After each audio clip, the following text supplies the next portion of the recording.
Hey guys, welcome to Tutorial Guru. Today we'll be learning how to turn off get birthday notification on Viber, and now let's dive right in.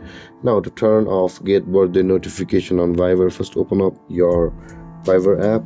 So guys, basically you will be turning off the birthday notifications of your friends on your Viber account.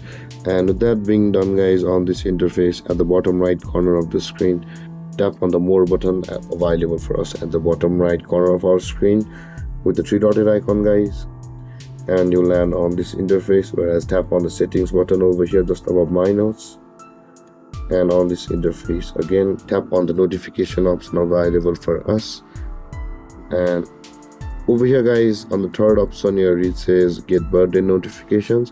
Receive birthday notifications on your phone's notifications bar.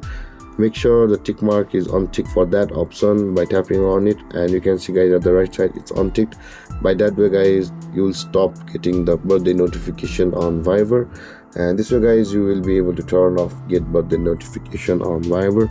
And if you have any confusions or questions regarding the topic, feel free to comment in the comment section below, and don't forget to like, subscribe and hit that bell icon for more videos. Thank you for watching guys. Peace.